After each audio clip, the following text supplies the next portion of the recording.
السلام علیکم ناظرین، نور وظائف چینل میں خوش آمدید۔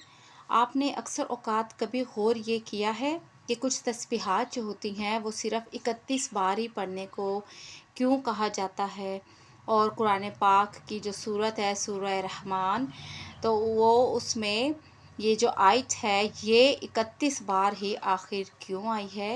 31 مرتبہ اس کو کیوں دہرایا گیا ہے؟ اس 31 ہندسے کا آخر راز کیا ہے؟ اس میں کیا ایسی حکمت ہے؟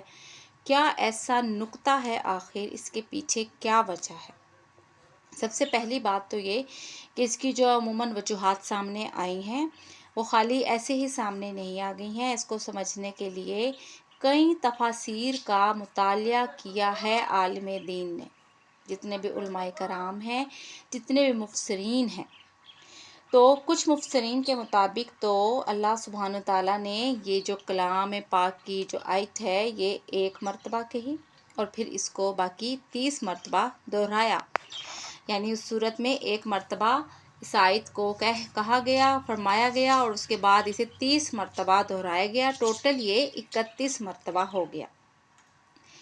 تو قرآن پاک میں جب ہم ترجمے کے ساتھ مطالعہ کرتے ہیں تو ہمیں جہنم سے بھی ڈرایا گیا ہے، ہمیں جنت کی بشارت بھی دی گئی ہے، ہمیں اچھے کام کرنے کی انعامات بھی بتائے گئے، ذکر کیا گیا ہے، ہمیں برے کاموں کے اور نافرمانی سے بچنے کے لیے ہمیں ڈرایا بھی گیا ہے، دھمکایا بھی گیا ہے۔ تو اگر دیکھیں ایک ماں بچے کو جب مارتی ہے تو وہ اس سے زیادہ اس سے پیار بھی کرتی ہے۔ اللہ سبحانہ تعالیٰ نے بھی 3 دفعہ مومنوں کو دھمکایا ہے، 3 دفعہ، یعنی مومنوں کو یہ کہا ہے کہ اگر وہ ظاہر ہے جب وہ نافرمانی پر اپنے رب کے اتر آئیں گے تو انہیں جہنم کے عذاب کا مزہ چکھنا پڑے گا۔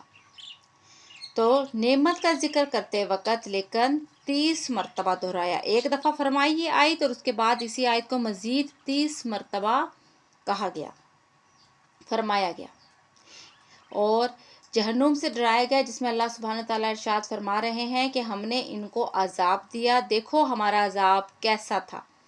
3 دفعہ دھمکانے کے بعد 30 دفعہ نعمت کا اظہار کیا۔ یہ ہے ہمارے رب کی محبت، یہ ہے اس کی رحمت۔ ایک اور دوسری وجہ بھی ہے جو کہ مفسرین نے بیان کی ہے کہ دیکھیں جب انسان نے دنیا میں کلمہ پڑھا تھا تو کلمے کے جو ٹوٹل الفاظ ہیں وہ 7 الفاظ ہیں۔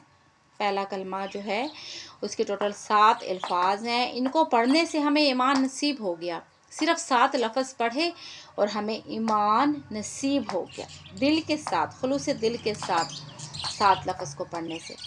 تو 7 نعمتیں تو یہ ہو گئیں۔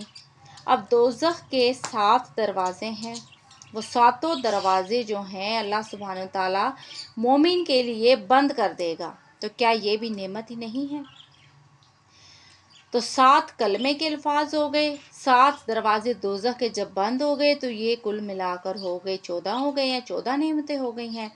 اب اللہ سبحانہ تعالیٰ نے جنت کے بھی 8 دروازے رکھے ہیں، جنت کے 8 دروازے ہیں اور ہر بندے کو 2 جنتیں ملیں گی، تو 16 دروازے اس حساب سے ہو گئے ہیں۔ 14 اور 16 اگر ہم ملائیں تو یہ بھی کل ملا کر 30 بنتے ہیں۔